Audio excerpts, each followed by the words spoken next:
আল্লাহ রাব্বুল আলামিন পৃথিবীর মধ্যে যত নবী রাসূল পাঠিয়েছেন সমস্ত নবী রাসূলকে আল্লাহ রাব্বুল আলামিন তাদের যুগের চাহিদা অনুযায়ী একটা একটা করে মুজিজা দান করেছেন।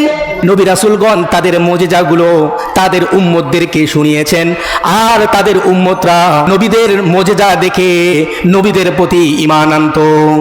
আমরা যদি হযরত ঈসা আলাইহি ওয়াসাল্লামের দিকে তাকাই, আল্লাহ রাব্বুল আলামিন হযরত ঈসা আলাইহি ওয়াসাল্লামকে মুজিজা দান করেছেন। হযরত ঈসা আলাইহি ওয়াসাল্লাম যদি কোনো অন্ধ ব্যক্তির চোখের মধ্যে হাত দিত, সঙ্গে সঙ্গে ওই অন্ধ ব্যক্তির চোখের দৃষ্টি ফিরে আসতো। বলি সুবহানাল্লাহ। হযরত ঈসা আলাইহি ওয়াসাল্লামকে আল্লাহ রাব্বুল আলামিন আরো একটি মুজিজা দান করেছেন। হযরত ঈসা আলাইহিস সালাম যদি কোনো মৃত ব্যক্তির শরীরের মধ্যে স্পর্শ করত, মৃত ব্যক্তির দাঁড়িয়ে যেত। বলি সুবহানাল্লাহ। আমরা যদি হযরত সালেহ আলাইহিস সালামের দিকে তাকাই, আল্লাহ রাব্বুল আলামিন হযরত সালেহ আলাইহিস সালামকে মুজিজা দান করেছেন। হযরত সালেহ আলাইহিস সালাম পাথর থেকে উট বের করে তার উম্মতদেরকে দেখাইতো। বলি সুবহানাল্লাহ। আমরা যদি হযরত মুসা আলাইহিস সালামের দিকে তাকাই, আল্লাহ রাব্বুল আলামিন হযরত মুসা আলাইহিস সালামকে মুজিজা দান করেছেন। হযরত মুসা আলাইহিস সালামের হাতে লাঠি ছিল, আমরা সবাই জানি। এই লাঠিটা মাটির মধ্যে ছেড়ে দেওয়ার সঙ্গে সঙ্গে বিশাল আকৃতির অজগর সাপে রূপান্তরিত হইতো। বলি সুবহানাল্লাহ।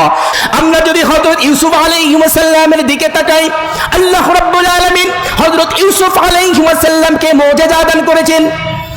হযরত ইউসুফ আলাইহিস সালামের পরনের কাপড় তার বাবার চোখের মধ্যে স্পর্শ করার সঙ্গে সঙ্গে 12 বছরের হারানো দৃষ্টি শক্তি হযরত ইউসুফ আলাইহিস সালামের বাবা ফিরে পান। বলি সুবহানাল্লাহ। আমরা যদি হযরত দাউদ আলাইহিস সালামের দিকে তাকাই, হযরত দাউদ আলাইহিস সালামকে আল্লাহ রাব্বুল আলামিন মুজিজা দান করেছেন। হযরত দাউদ আলাইহিস সালাম লোহাকে স্পর্শ করলে লোহা কাদা মাটির মতো নরম হয়ে যাইতো। বলি সুবহানাল্লাহ। আল্লাহ রাব্বুল আলামিন আমাদের নবী আখিরি নবী জনাবে মুহাম্মদুর রাসূলুল্লাহ সাল্লাল্লাহু আলাইহি ওয়াসাল্লামকে মুজিজা দান করেছেন। আমাদের নবী বিশ্ব নবী হযরত মুহাম্মদুর রাসূলুল্লাহ সাল্লাল্লাহু আলাইহি ওয়াসাল্লামকে আল্লাহ রাব্বুল আলামিন যত মুজিজা দান করেছেন, আর কোন নবী রাসূলকে এত মুজিজা দান করেন নাই। বলি সুবহানাল্লাহ। আমাদের নবী হযরত মুহাম্মদুর রাসূলুল্লাহ সাল্লাল্লাহু আলাইহি ওয়াসাল্লামকে আল্লাহ রাব্বুল আলামিন যত মুজিজা দান করেছেন, তার মধ্যে সবচাইতে বড় মুজিজা হচ্ছে মহাগ্রন্থ আল কোরআন। জোরে সোরে বলি সুবহানাল্লাহ।